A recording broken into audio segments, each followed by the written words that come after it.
आप देख रहे हैं दुनिया न्यूज। क्या अमेरिकी राष्ट्रपति डोनाल्ड ट्रंप भारत के राष्ट्रीय स्वयंसेवक संघ यानी आरएसएस और खुफिया एजेंसी रॉ पर कड़ा एक्शन लेने वाले हैं? क्या भारत और अमेरिका के रिश्तों में अब तक की सबसे बड़ी कड़वाहट आने वाली है? ये सवाल इसलिए उठ रहे हैं क्योंकि अमेरिका के एक शक्तिशाली आयोग ने भारत को लेकर एक ऐसी रिपोर्ट जारी की है जिसने अंतर्राष्ट्रीय गलियारों में खलबली मचा दी है। आखिर क्या है इस रिपोर्ट में और क्यों भारत को खास चिंता वाले देशों की लिस्ट में डालने की मांग हो रही है? आइए जानते हैं इस पूरी रिपोर्ट में। दरअसल United states commission on international religious freedom यानी यूएससीआईआरएफ ने अपनी साल 2025 की ताज़ा रिपोर्ट पेश की है। आपको बता दें कि इस आयोग को साल 1998 में अमेरिकी कांग्रेस ने बनाया था। इसका मुख्य काम पूरी दुनिया में धार्मिक आज़ादी की स्थिति पर नज़र रखना और अमेरिकी सरकार को सलाह देना है।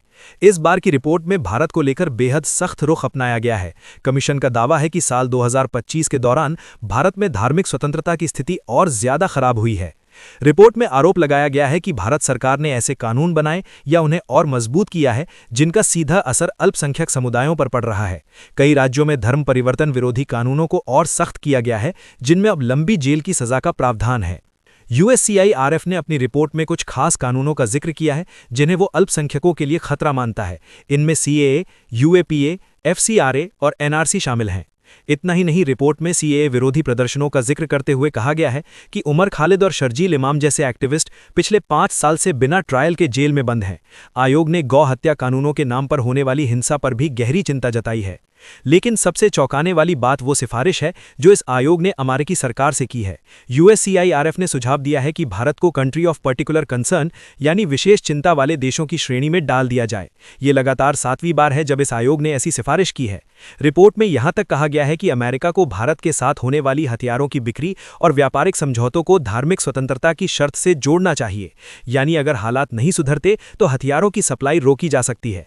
सबसे विवादित सुझाव यह है कि आरएसएस की संपत्ति जब्त की जाए और उसके सदस्यों के अमेरिका प्रवेश पर पाबंदी लगाई जाए। साथ ही खुफिया एजेंसी रॉ की गतिविधियों को लेकर भी कड़े कदम उठाने की बात कही गई है।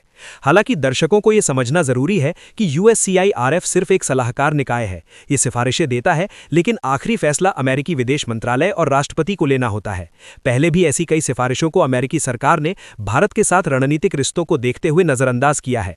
लेकिन ट्रंप प्रशासन के दौरान इस तरह की रिपोर्ट का आना भारत के लिए एक बड़ी कूटनीतिक चुनौती जरूर पेश करता है। अब सवाल ये उठता है कि क्या डोनाल्ड ट्रंप अपने पुराने दोस्त भारत के खिलाफ इतने कड़े कदम उठाएंगे या फिर ये रिपोर्ट सिर्फ फाइलों तक ही सीमित रह जाएगी? आप इस खबर पर क्या सोचते हैं? क्या अंतर्राष्ट्रीय मंच पर भारत की छवि को बिगाड़ने की कोशिश हो रही है? हमें कमेंट बॉक्स में अपनी राय जरूर बताइए। देश और दुनिया की तमाम बड़ी और सटीक खबरों के लिए हमारे चैनल दुनिया न्यूज को अभी सब्सक्राइब करें और बेल आइकन दबाना न भूलें। शुक्रिया।